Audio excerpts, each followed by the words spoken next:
All right, I'm joined now by Deb Kelly, who recently had a bilateral hand transplant, and Dr. Linda Sandalis, the surgeon who did that surgery and led the team of 40 people? Over 40 about. All right. It's been about 3 months since the surgery. So, Deb, tell us how you're doing, how your life has changed since then. How my life has changed, completely changed. I honestly have almost forgotten what it's like to not have hands, which I am amazed after only 3 months feeling that way. I can do so many more things. I did sort of teach myself to do things without hands, but it's just so much easier now to do things. Brushing my hair, brushing my teeth, just general everyday things, picking up a cup, just picking up a cup of coffee in the morning. It's so wonderful to do that. My therapist was teaching me how to pick up a glass of wine. So I said, that's kind of important to me, so can we work on that? It's been incredible. Able to do the things so many of us take for granted. Oh yes, not yet. You know, as I've said, not having hands it's awful. You know, being able to learn to walk on prosthetics is fairly easy, comparatively. Yeah. And Dr. Sandalis, this is a very rare procedure. This is a very complicated procedure. Talk a little bit about it. What makes it so unique? Yeah, this is a procedure that very few have done in the world, and clearly very few in the country as well.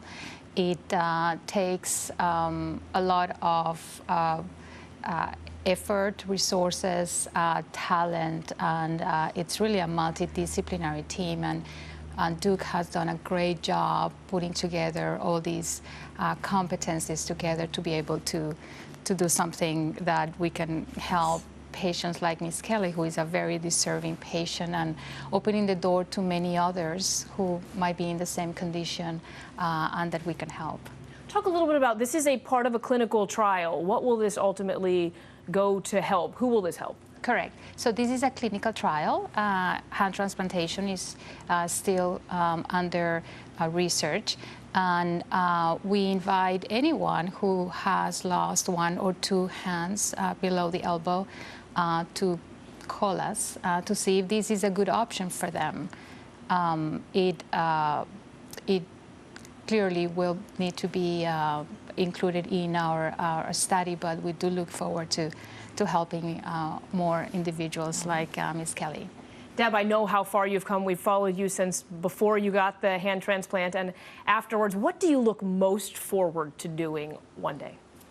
My ultimate goal is to drive again, which I know will happen possibly by the end of this year.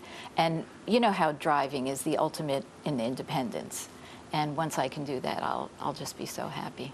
If I wanted to just drive to Target, you know, anything like that, I can do it by myself. I don't have to depend on people as much. Yeah. When you see her and how her life has changed, Dr. Sandalis, what goes through your mind? I think for all of us who took part of this, it's very rewarding to see her like that. And also because she's given us the opportunity to help her and to help through her others that we might never meet. Mm-hmm. So it's really delightful to see her doing well. She's clearly an extraordinary patient. Her perseverance, it's really an inspiration to many of us. Certainly is. Finally, Deb, I just want to ask, what would you say? I know you don't know who donated their hands to you, but what would you want to say to that family? I would say thank you for this incredible gift, this generous gift. It's very difficult. I can't imagine if I were put in that position how I would feel. I am an organ donor. I've been an organ donor since I started driving, but it would be difficult, and it was such a sacrifice that they made for me, and I just want to thank them for changing my life, absolutely changing my life.